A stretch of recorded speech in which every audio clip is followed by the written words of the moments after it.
Chiche, ¿qué va a pasar en las elecciones? No, yo creo que realmente viene muy peleada la cosa. Lo que pasa es que lo que dice Branca, hay una cosa que no entiendo.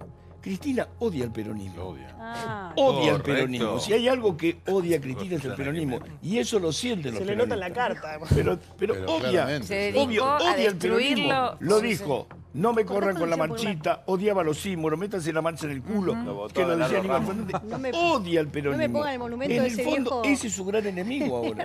Ese El es el peronismo. problema. No. Pero, Que Cristina es Cristina nada más. No, me acuerdo de esa, bueno, no es de ese off que trascendió acerca de la estatua de Perón, que no me Que vayan a nunca la poner puso. este Este viejo. busto de este viejo de M. Bueno, acá, digo, de todas maneras, a ver, Cristina Kirchner sí es la dirigente que concentra la mayor cantidad de votos. ¿De dónde? De un núcleo duro cristinista. Esto la convierte en la líder de un sector que agrupe o aglutine también al PJ. No, todo lo contrario, porque ha dedicado todo el tiempo que ella estuvo en el poder a despreciar la unión o el apoyo de todos los dirigentes más importantes del PJ. Una vez que Cristina esté en el Senado, lo único que va a ocurrir con el PJ, con el bloque, digamos, PJ-kirchnerismo, es que se va a dividir y va a salir ganando el oficialismo entre los 8 o 9 que van a seguir a Cristina Kirchner y los 20 y pico 30 que están con Pichetto. Santiago. Lo que pasa es que el problema es simple. Cristina no garantiza el triunfo del peronismo en el 2019. Claro. Por eso no puede conducir a los peronistas. Los peronistas lo que van a buscar es a alguien que garantice el triunfo frente a Macri. Cristina no lo es. Y esto no es una cuestión de voluntad, de decir que el peronismo se una o no se una. Se une Supervivencia. si hay alguien que lo hay. Hay No un lo programa hay. para eso. Bueno, Sí, a mí Gaby, me gustaría... Vos sabés que- Ahora voy. Me parece que más allá de quién gane o quién pierda y si se van a dar o no los números de las encuestas, que probablemente sea parecido a eso, me parece que hay un problema que es más profundo y que tiene que ver con, por un lado, una grieta que por un motivo distinto en cada caso quieren seguir manteniendo. Vos fijate, suponete si le hacemos caso a Cristina, ¿para qué quiere los votos ella? ¿Para incrementar la grieta? ¿Para incrementar la resistencia? ¿Te acordás cuando empezó todo con la resistencia? Que había una resistencia como si esto fuese un gobierno fascista que cayó en paracaídas y tomó el país. ¿Para qué vamos a darle los votos? A mí me parece que lo que no se escucha en toda esta campaña, no se escuchan propuestas verdaderas. La discusión es una discusión sobre el poder. ¿Quién gana? ¿Quién pierde? ¿Quién se queda con la torta? Pero realmente un país nadie lo está pensando. Sí, A ver, lo que ha hecho Cristina hoy es una propuesta dirigida a los opositores hablándole del voto útil. ¿Qué nos preocupa a nosotros? Nos preocupa, hoy se conocieron los datos, las LEVAX, por ejemplo. Ya se pasaron el billón de pesos de deuda. Solo de intereses por día son casi 750 millones de pesos. Solo de intereses por día. Es decir, estamos hablando de 200.000 millones de pesos por año de intereses. Tanto que se hablaba del fútbol para todos, con 4 días de intereses de la LEVAX se paga el fútbol de todo el año.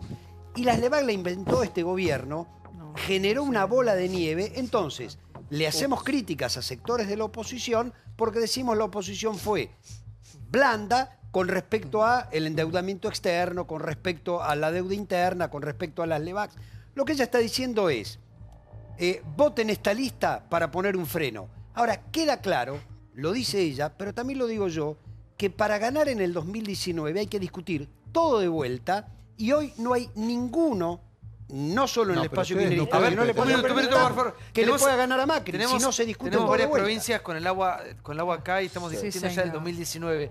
Este país, digamos, no tiene explicación, Chiche, por favor. Lo que vos decís es cierto.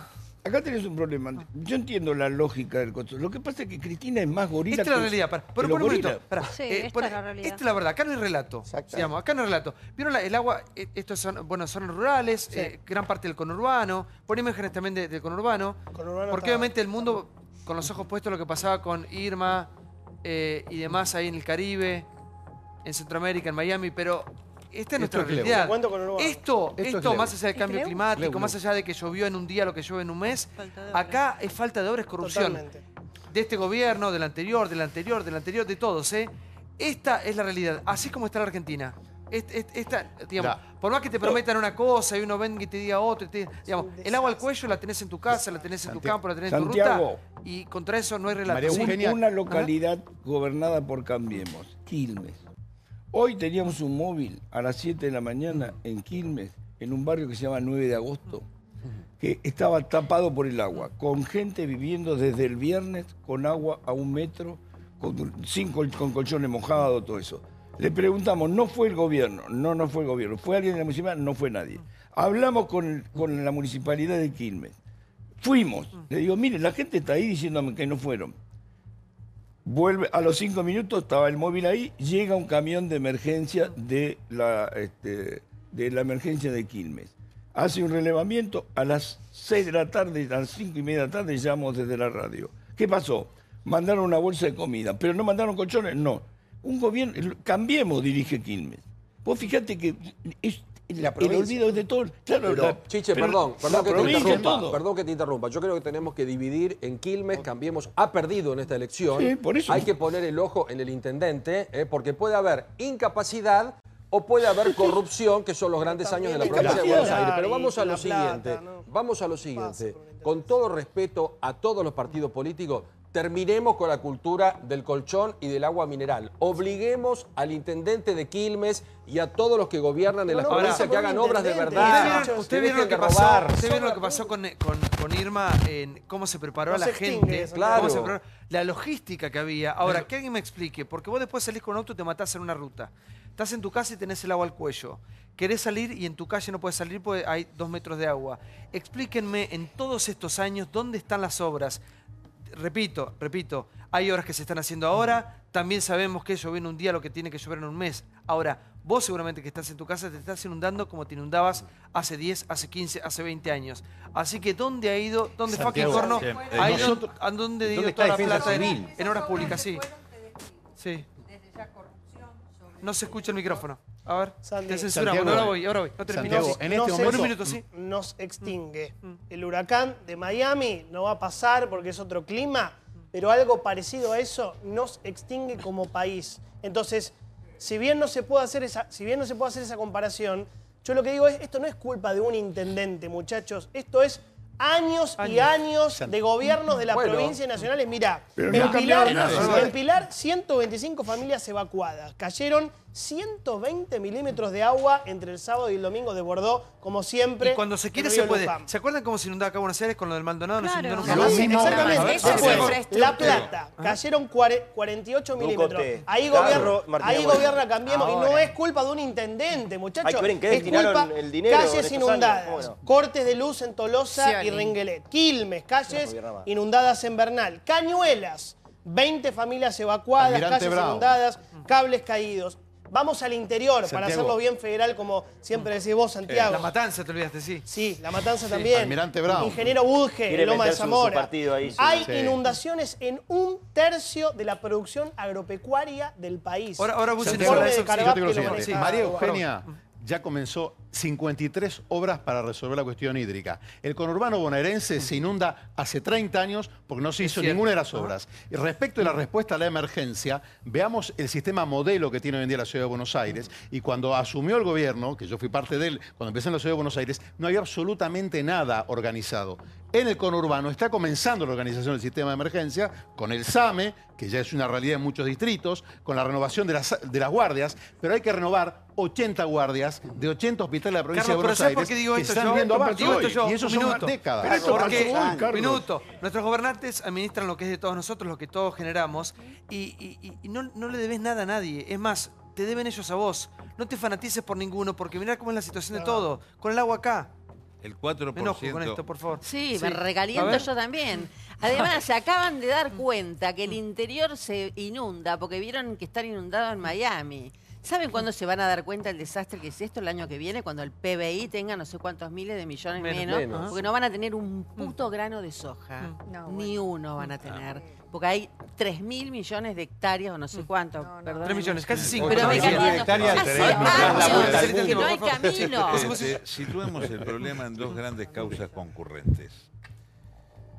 30 años de desidia, de ausencia de obras, mal uso del fondo hídrico que pagamos por cada litro de combustible. Hay un 4%, que en un principio era para hacer obras en el interior y después se desvió para el conurbano y no se sabe en qué se usó. La verdad, estamos hablando de 18.000 millones de pesos de recaudación por año por el 4% ese. ¿Qué pasó con la plata? ¿En qué se usaron 9.000 millones por año? No se sabe, porque el conurbano se inunda. Y mientras tanto esos recursos no están para aplicarlos en las obras del interior, y esto ha sucedido en los últimos 6, 7 años a esta parte. Entonces, faltan obras. Yo te hablo de 30 años a la fecha, Eduardo, no te hablo de 2 meses. Sí, pero eso del fondo hídrico, que se paga con el litro de combustible pasó en los últimos años. Después se patean el problema de un gobierno a otro y pero seguimos ¿sabes peleando? qué pasa? El salado, es decir, desde hace de tiempo inmemorial hay que apurar Eduardo, lo que en una provincia tan plana como Buenos Aires tarda en salir. Hay que apurarlo allá. Eduardo, bueno, no se hizo. A ver, 30 años no se hizo. Sí. Pero termino esto. 30 años de atraso. Termino con esto. Además, el problema es que está lloviendo en exceso también. Es cierto, es cierto. Entonces, eso. cuando veíamos, cuando yo como espectador en Rosario, provincia de Santa Fe, poniendo el televisor, era Irma, todos los canales, digo, y perdón, y General Villegas, tu pueblo, Tres Algarrobos, el sur de Santa Fe, el sur de Santa Fe, el sur de Córdoba. Digo, A mí ¿por qué me no pasó la hablamos de grieta. esto? La crisis que Lo que pasa en la Mm. provincia de Buenos Aires y que pasa cuando vemos provincias del norte están abandonadas, es producto de 30 años, si querés, de un país que nunca le interesó pensar qué país quiere hacer. Tenemos un atraso en todo, no lo tenemos solo. Que se inunde suena ridículo. En el 2017 hablar de que la provincia de Buenos Aires se inunda es claramente por falta de obras. Obviamente, si hay un fenómeno muy fuerte, importante, algo va a pasar. Pero nosotros lo que tenemos es el ejemplo de la desidia, es el ejemplo de dirigencias que era mucho más fácil administrar sin cuidar el fondo público. Es el ejemplo de que tenemos el 50% del gasto que tenemos déficit, todo destinado en pagar sueldos miserables, porque no es que viven bien. Tenemos un montón de políticas de asistencialismo, pero no un país que crece. Entonces yo creo que ojalá realmente las dirigencias, y digo todas, las políticas, las legislativas y las judiciales, alguna vez entiendan que si Ahora, no las yo lo hacemos que me juntos, pregunto no lo sale. siguiente, ¿no? ¿Con qué cara miran muchos que están de toda la vida circulando por los barrios, yendo a pedir el voto, cuando la gente sigue estando año tras año, de 30 años a la fecha, con el agua acá? Y la emergencia... Bueno, pero la gente lo sigue votando. Yo entiendo que las obras lleven tiempo, entiendo que hay que tener un poco de paciencia. Ahora digo, los planes de contingencia, tanto hablaban de Irma, miren, en Cuba... No hablemos de Estados Unidos. En Cuba pasó un huracán que dicen que tuvo un efecto devastador, el mayor en los últimos 100 años. No hubo una sola víctima fatal. La Argentina no tiene un plan de contingencia para emergencia. ¿Saben cuántas horas tardan en un país donde pasa un efecto natural imprevisible que puede pasar? 72 horas. ¿Por qué? Porque ellos ya saben, las primeras 24 horas son guardia civil para despejar calles, calles obstruidas, objetos caídos, demás. 24 horas siguientes, una vez liberadas las rutas, el aprovisionamiento. Combustible, medicamentos y alimentos. En 72 horas ese país vuelve a funcionar. La Argentina en la ciudad no de tiene Buenos Aires colchones. se hizo. ¿Pero de qué estamos En la hablando? ciudad ¿Cómo de no Buenos puede haber Aires ya hicimos, galpones no es si tan la ciudad sencillo. privada tiene que estar en un país? Acá no había, no le ponían en las intendencias, aún hoy, no le ponen batería a las ambulancias, no quieren pagar la nafta para las ambulancias. Dejaron caer las salitas. Se están haciendo 40 guardias de hospitales a nuevo. En el Almirante Brown, el Lucio Meléndez, yo lo fui a visitar con María Eugenia. Pero el plan de contingencia, mira, es más fácil que eso. No se puede. 10 galpones, 10 galpones listos, de colchones, de camiones listos para salir. La mitad de las calles del conurbano son barriales. Yo me crié en un barrial, con lo cual te lo puedo decir porque lo viví. Y los intendentes durante 30 años se dedicaron a los asfaltos electorales, que era una capita así, que no dura 6 meses. La ruta 6. Por ejemplo, el camino de la Berta, nadie en Brown. No, que digo, que me parece que más allá de la actual situación, que es totalmente acuciante y que obviamente va a afectar la economía del año que viene en principio, es injusto decir que lo que está sucediendo ahora es lo mismo que venimos viviendo, de frustración, de desidia, de falta de obras y de que no me importa nada hacer, porque no es así. O sea, no sé si las van a terminar bien, no sé si se van a mandar alguna macana y va a seguir inundado todo, pero que se están haciendo muchísimas obras públicas para evitar las inundaciones en la provincia de Buenos Aires, en el resto del país. No sé, una cosa que a mí me llamó la atención, por ejemplo, el otro día que entrevistaba a Frigerio a nivel nacional, es que el Nahuel Huapi está totalmente contaminado, saliendo de la provincia de Buenos Aires. Pero totalmente contaminado porque hay efluentes cloacales que van directo ahí sin ningún tipo de tratamiento. Bueno, se va a hacer una planta, mirá qué cosa básica, ¿no? Una de las bellezas más hermosas que hay en nuestro país. Después, en la provincia de Buenos Aires se están haciendo en la cuenca de Luján, bueno, no me acuerdo ahora de memoria, pero hay muchas obras concretas vinculadas a las perdón, estamos inundaciones. tan locos, los argentinos, tan enfermos, que hemos hecho de las obras una grieta. Se ha hecho un estudio hace poco, yo coincido con vos, porque hay casi 50 obras en la provincia de Buenos Aires que tal vez ni Vidal las inaugura, tal vez las inaugura el que viene y es lo más lógico en un país sano. Hay una grieta tal y tal locura que agarran a alguien que adhiera a Cambiemos y le pregunta, señor, en su municipio usted está viendo obras y donde están haciendo un puente esa persona ve 2, ve 3, ve 4. Y agarra a alguien de Unidad Ciudadana o cristinista que tiene el puente ahí y le pregunta, señor, ¿en su municipio está viendo alguna obra? No, ninguna, son una manga de inútiles, de chorros. Entonces caímos en esta locura de no reconocer que durante mucho tiempo y fundamentalmente en la provincia de Buenos Aires, hubo desidia, olvido y corrupción. Sí, porque una cosa es el cambio climático, Pablo, que ahora, ¿sabés qué hace el cambio climático? Permite ver que no se hacía nada. Porque cuando caen 2 gotas locas nos arreglamos y entre la gente y los colchones. Cuando viene el clima como se cambió, ahí es un tema que si te caen en un día lo que tiene que caer en un mes, no hay forma de arreglarlo. Pero esto no para justificar. Digo, las únicas obras... que esto no es extraordinario. Claro, las únicas obras parciales que se hizo algo fue Felipe Solá, después tenés 8 años de Scioli de la nada misma. Y ¿te acordás cuando Macri asumió en Buenos Aires, en la capital, dijo... anunció 2 cosas. Una, la obra del Maldonado. Y 2, se va a seguir inundando este año que viene y el otro también. Y ahora no se ¿Cuántas veces escuchamos lo mismo? ¿Cuántas veces escuchamos por año? Nunca llovió tanto. ¿Cuántas veces? Yo escucho hace 30 años nunca llovió tanto. Este cuento de que nunca llovió tanto es un cuento chino. Siempre nunca llovió tanto. Todo el tiempo pasa esto. Es una justificación. Es una justificación absurda. Acá lo que no hay es una clase política que lleve adelante procesos que excedan su mandato. Esto no lo arreglás en un mandato. Esto lo arreglás a largo plazo. Y sí, por supuesto que el niño y toda la pelota va creciendo. Pero la realidad es que eso también se sabe. Pero también se sabía. Son obras extremadamente caras que generalmente no se ven. Largas. Cuestan mucho tiempo no se hacen. Y vos te invertís parte de tu presupuesto y a lo mejor elabora la política. A diferencia de lo de Bussi, yo creo que la cobertura del huracán Irma fue muy esclarecedor. Esclarecedor de que hay un fenómeno meteorológico impresionante y cómo un estado, una ciudad puede salir. Porque tiene obra, porque está bien organizado, porque el gobernador estaba presente, las autoridades políticas eran respetadas. Contrastando con estas imágenes que estamos viendo del Gran Buenos Aires, más allá de quién es la culpa, esto es la pobreza, es la desidia, es la ignorancia. Eso somos nosotros. Somos nosotros, más allá de decisiones. El mismo abandono está en educación. Porque lo que no me gusta de vos, y yo te quiero mucho, es todo es campaña, loco, dejate de joder, esto es la pobreza. Si yo fuera de Cambiemos, estaría re preocupado más que tratando de proteger un votito en Almirante Brown. No estamos, acá tenés que te dan ganas de llorar. No me digas eso porque no es la realidad. Pero ¿qué no es la realidad que yo estoy viendo? Seferino, te digo, lo que estamos viendo... No lo podés pasar todo por las elecciones. Yo no lo paso todo por las elecciones. Lo que yo te digo es, escúchame, yo me he dedicado durante toda mi vida a ser médico y a ver las vinculaciones entre educación y salud. Lo que te digo es lo siguiente. Cambiaste mucho. Lo que hay que...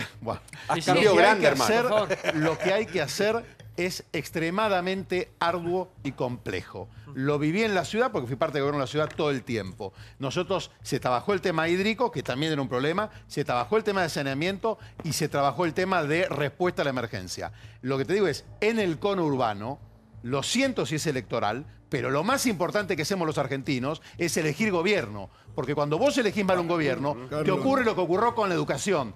En el conurbano, donde hay 11 millones de personas, solamente 400.000 tienen título universitario. Hay 500.000 personas mayores de 25 años que nunca terminaron la escuela primaria. Y eso te parecerá electoral, pero lo más importante que vamos a hacer los argentinos es elegir nuestro futuro en las próximas elecciones. Porque sin eso no habrá Entonces tampoco banalicemos. No hay ningún palabrerío. Y todas estas imágenes de la gente... Atención. Y te lo reitero, me crié en una calle que era un barrial. Me Ya lo crié. dijiste. La calle de mi casa la hicimos nosotros. Está Jaime Echeverry, ¿cómo le va? Bien, justamente hablando de Qué educación. vergüenza, nosotros Bienvenido, lo necesitamos tanto esta noche. Feliz día. Feliz día. ¿Para que ya lo podemos enfocar o no? Ahí está, lo estamos viendo. Sí, ¿cómo le va? Pero muy bien. Bueno, ¿qué pasa con la educación? Todo para mí es problema de educación. De hecho, si no, fíjate con los recursos que cuenta Cuba para hacerle frente a Irma y cómo salen prácticamente ilesos de semejante, digo, con respecto a las víctimas fatales, ¿no? Con respecto a semejante catástrofe natural, ¿no? ¿Qué pasa con la educación? ¿Qué pasa con la Argentina? ¿Hacia dónde vamos? El único camino de salida siempre fue y será la educación. En el Día del Maestro, aquí está el informe, mirá.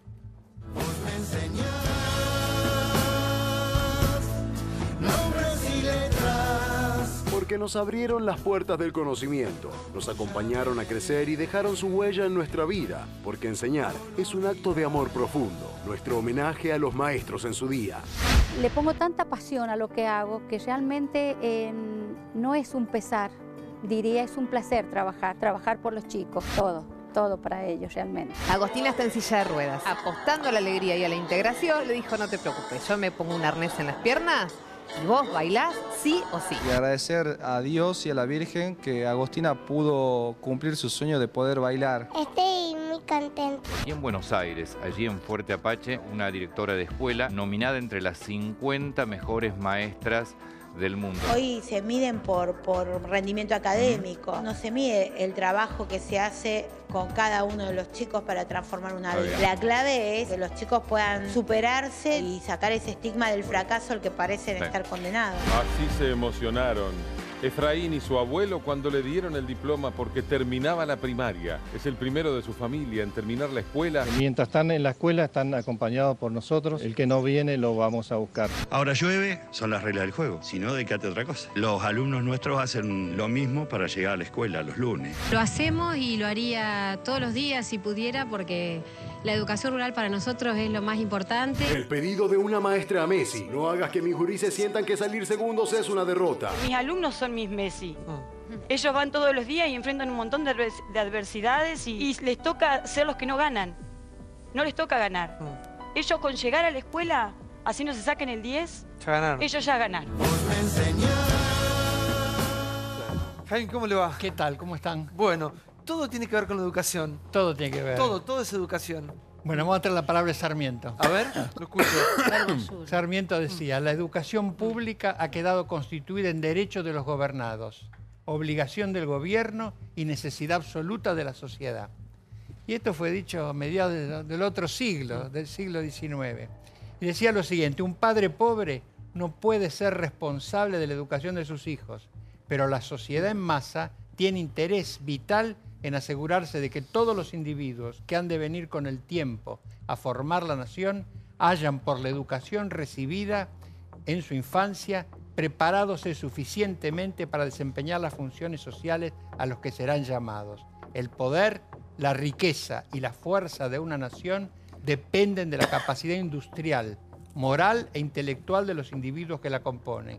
Y la educación pública no debe tener otro fin que el aumentar esas fuerzas de producción, de acción y de dirección, aumentando cada vez más el número de individuos que las poseen. Ahí yo creo que está el ideario, eso es un plan político, un plan de nación, un plan de país. Ahora, y eso nos falta, eso nos falta. Siempre la educación pública fue de excelencia. Sí. ¿Qué pasa ahora con la educación pública? Y bueno, pasa lo que todos sabemos.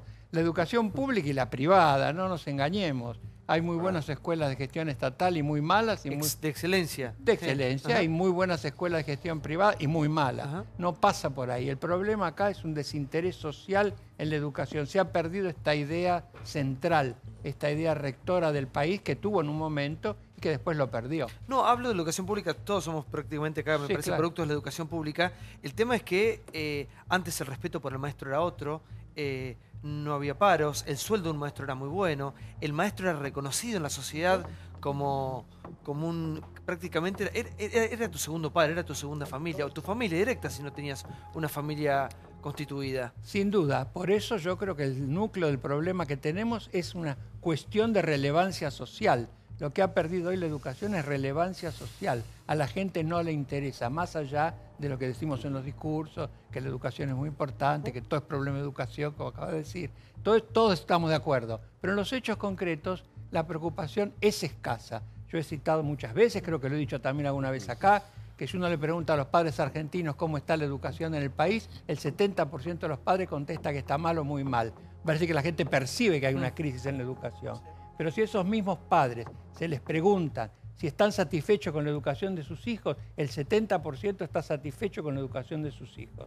Y más aún, si vamos más allá y les preguntamos, ¿usted los cambiaría de colegio para mejorar la educación? El 80% no los cambiaría. Ahora sí que la gente percibe que hay un problema, pero es de los otros. Son los demás los que tienen el problema. Nosotros, felizmente, nos hemos salvado. Sí, Johnny. Santi, me parecía muy bueno lo que vos decías, qué problema cuando el maestro deja de ser autoridad, con todo lo que significa la palabra autoridad, autoridad moral, autoridad educativa, autoridad en todos los sentidos.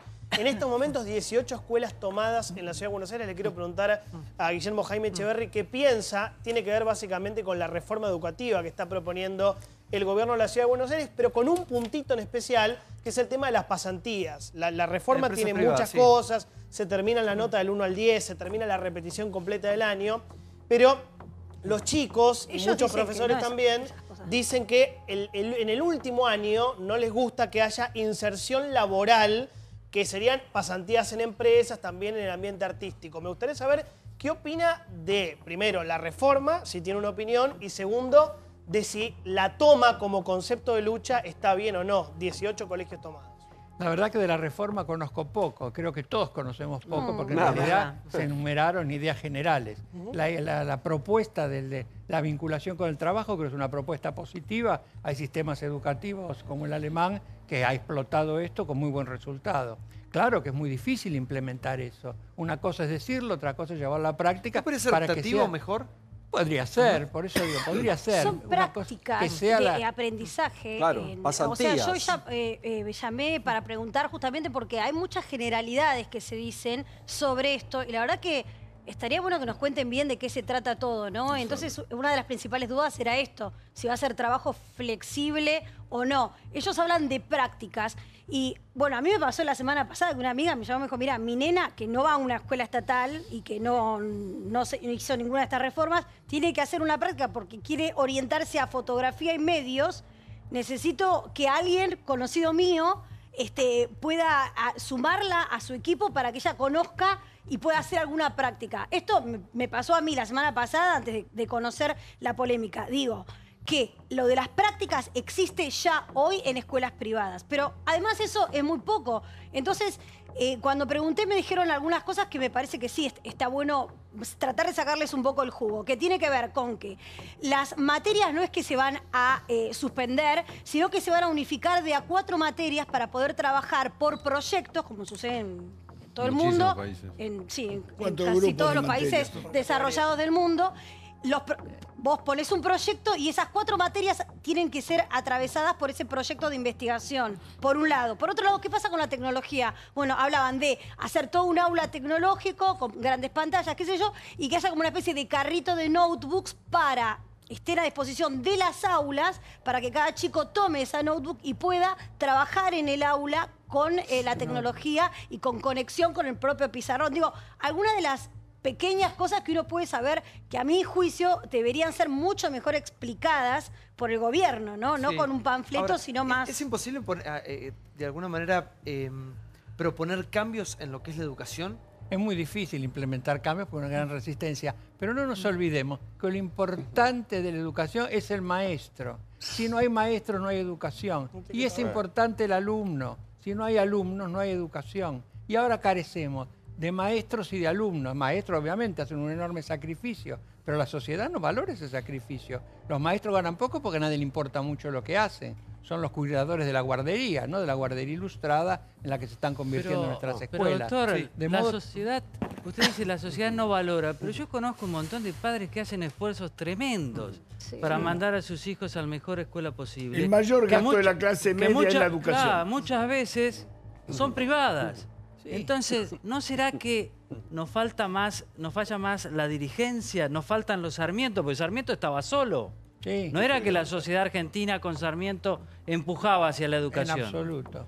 Por supuesto, estoy totalmente de acuerdo. Claro que hay interés, pero es un interés localizado. El problema acá es la gran cantidad de gente. Fíjense que de cada 100 chicos que ingresan en el primario, solo 50 terminan la educación media. Esa es una cifra escandalosa que no se ve en muchos otros países. Y de esos 50, la mitad no entienden lo que leen. Entonces el problema de la educación acá es lo básico, lo elemental. Hay que volver a enseñar a leer y escribir y entender lo que se lee.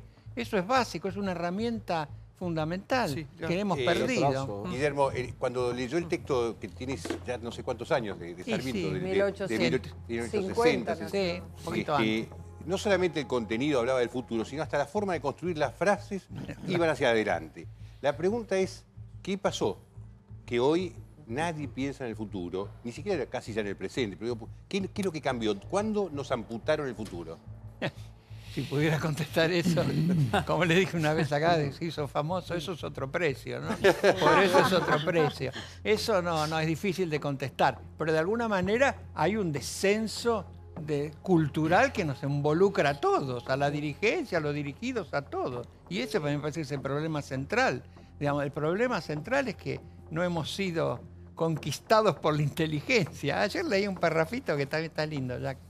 De Joaquín B. González, ¿no? Y Joaquín B. González decía, la extensión de las tierras ha sido dominada por el riel y la de los ríos y los mares por la nave, pero la inteligencia nacional no ha sido aún dominada por el libro, ni su corazón poseído por el amor de la ciencia y de la verdad. Todavía podemos y debemos afirmar el postulado que la vida de Sarmiento sintetiza. El mal que aqueja a la República Argentina es la ignorancia. Y esto también, dicho a fin del siglo XIX. Bueno, ahora, un minuto, porque pienso cuando dice usted la palabra ignorancia, un pueblo ignorante es más fácil de ser llevado a las narices, ¿no? Sí, y a mí el clientelismo. Sí, a mí muchas veces me hacen esa pregunta, ¿no? Efectivamente debe haber un plan para que la gente sea ignorante y así se maneje más fácil. Y yo a eso contesto que ojalá pasara eso. Ojalá hubiese un plan. Claro, eso nos haría pensar que hay una dirigencia que piensa que tiene algo que no quiere compartir. Los invito a que miren los hijos de nuestros dirigentes. Imagínense ustedes a quien quiera, van a ver que son peores que los padres. Van a decir que no hay un bien que no se quiere compartir. No se considera bien. Y ese es el problema. Todo lo que vemos son signos de esa falta de consideración de la educación como un bien. ¿Y qué pasa con la inquietud? Pienso en cada persona, ¿no? Cada persona es un mundo, como dice el dicho, y es tal cual. Recuerdo la historia de mi abuelo. Mi abuelo fue hasta segundo grado, después tuvo que salir a trabajar, mi abuelo materno, y fue una de las personas más cultas que yo conocí. Un autodidacta, una persona que tenía su biblioteca, con su libro, con su mundo. Aprendió prácticamente a leer y escribir solo. ¿Cuándo se perdió eso? ¿Cuándo se degradó todo? ¿Cuándo estuvo mal visto el saber, el conocimiento, el aprender? Más allá de la escuela, ¿no? Como institución. Yo no sé cuándo. Lo que sí sé es que está mal visto. Entonces tenemos que hacer algo para que esté bien visto. Me parece importante porque la dirigencia vuelva a dar ejemplo de que eso es trascendental, de que eso es fundamental, volver a interesar a la gente por eso. Claro que hay muchos que están interesados, pero el problema central es que estén todos interesados. Es más, hay muchos estudios que muestran que quienes más creen en la educación son las personas de nivel social más bajo. Claro. Porque ven en eso una posibilidad de progreso. En cambio nosotros... No lo ven más, doctora, eso. Claro, claro. No lo ven más. Pero es la única que tiene. ¿Para qué quiero poner la frase de Bulat que la quiero recordar, que la recordamos en tantos programas? A ver, cuando se nace pobre, estudiar es el mayor acto de rebeldía contra el sistema. El saber rompe las cadenas de la esclavitud. Y me parece que es tan gráfica. Ahí lo recordamos al querido Tomás Bulat, con esta frase que pone foco en la educación, como la única salida, ¿no? Efectivamente. Y eso demanda esfuerzo personal y social. Lo que no se quiere hacer ahora es el esfuerzo. Hay una resistencia al esfuerzo. Por eso todas estas ideas de hacerlo light, fácil, sencillo, entretener. Los medios tenemos mucho que ver también en eso. Y hay mucho analfabetismo. Muchísimo. De gente muy joven, yo tengo un alfabetizando de 40 años en el campo, que no le importa, lo único que quiere es sacar el carnet de conducir. No quiere leer ni Platero y yo, que es la última porquería que le podría hacer leer. No vamos a debatir Platero y yo ahora. No. Gracias, Guillermo, por estar con nosotros. Muchas gracias. Feliz día a todos los maestros. ¿Alguien más es maestro acá? Profesor. Mi vieja maestra, claro. Segundo grado. Mi tía, sí. Mira, maestra, no sabíamos. Un beso a mi señorita Silvia, mi señorita Marisa. Maestro, Yo dije lo que faltaba empezar a debatir la grieta con Platero y yo digo no. Pequeño, peludo y suave, ¿por qué no? ¿Cuál sus ojos cómo eran? Color carmesí, ¿no eran? No. Profundo, ¿cómo era? Me acuerdo hasta pequeño, peludo y suave, sí. Ya llegué hasta sí, acá me acuerdo, de azabache eran. Platero es pequeño, peludo, suave, tan blando por fuera que se diría todo de algodón, que no lleva huesos. Solo los espejos de azabache, me acuerdo, ¿te acuerdas? ¿Cuándo? Eso era que era segundo o tercer grado, ¿no? Sí. Platero y yo. Santiago Maldonado, el caso que tiene en vilo al país. Este fin de semana se produjeron fuertes cruces entre el gobierno que denuncia una campaña sucia y la oposición. Por primera vez hablaron el jefe de Gendarmería y el juez de la causa. 41 días después, la desaparición del joven sigue siendo un enigma. Vino el secretario de Cooperación con los Poderes Judiciales, trajo unas actuaciones internas de Gendarmería. Todos los gendarmes que participaron en el operativo, bueno, los testimonios que prestaron en el sumario administrativo interno que se realizó en Gendarmería por esta situación. No detuvieron a nadie. Nunca hubo una aproximación tal de tener contacto con la persona. Necesitamos la prueba de ADN para definir en qué situación declaran. El trabajo fundamentalmente es, bueno, aquel que estuvo más cerca, que puede dar una información más certera porque estuvo muy cerca. El grupo de los 7, un oficial subalférez, 6 suboficiales, 3 sargentos, 2 cabos primero y un cabo. La ministra tiene que salir del aérea, porque ella fue la que le puso banca a una situación oprobiosa en donde la vida de los pibes vale cero. Eduardo Duhalde. Tal vez al gobierno le pasó lo mismo que a mí con Costecchi y Santillán. Dejar de lado todo este aprovechamiento político que se hace de una situación muy triste. Tenemos una reunión con el alto comisionado de los derechos humanos de Naciones Unidas para ver si podemos avanzar con la conformación de un grupo de expertos independientes que puedan acompañarnos en esta investigación. Bullrich inicialmente mintió, no reconoció que Pablo Nochetti, su jefe de gabinete, estaba en el lugar. Llamó a la producción el señor Pablo Nochetti para decir que Patricia Bullrich no mintió. Dijo en el Senado que yo estuve ahí. Dijo que Nochetti pasó por el lugar. A saludar. La desaparición de Maldonado me parece muy preocupante, me parece preocupante cómo actuó el gobierno. Tratar de buscar la culpa de quién es probablemente no sea lo importante. Tenemos gobiernos democráticos que hemos elegido. Comparar a este gobierno con la dictadura es de una demencia inexplicable. Bueno, a ver novedades, sí, por favor. Novedades de estas últimas horas. Por un lado, el cambio de posición del gobierno expresado en la propia ministra Patricia Bullrich, quien ya, a diferencia de lo que pasó en las primeras horas, una defensa cerrada de la Gendarmería, lo que hace es poner el foco en la investigación en curso y decir que todas las hipótesis son posibles. Respecto del juez Guido Tranto, también se conocieron algunos datos interesantes respecto de que tiene un pedido de jury, él en la provincia, justamente por haber liberado en una ocasión anterior a John Esguala, diciendo que las condiciones de detención en esa investigación no habían sido las correctas. En el medio, la verdad que hay muchísima manipulación de la causa y eso es lo que hace a esta hora pensar que el esclarecimiento está lejano. Sí, Chiche, ¿cómo lo ves? Yo lo veo a un juez que tiene miedo, le tiene miedo a los mapuches, y eso, digamos, eso hace imposible que él investigue. El gobierno se puso tarde a investigar lo que tenía que haber investigado el primer día, y realmente estamos en un problema. Yo creo que Santiago Maldonado no va a aparecer, y eso, digamos, te irá decantando, como todas las cosas en la Argentina. Desgraciadamente, cuando habla este hombre de Gendarmería, no le creo ni el saludo.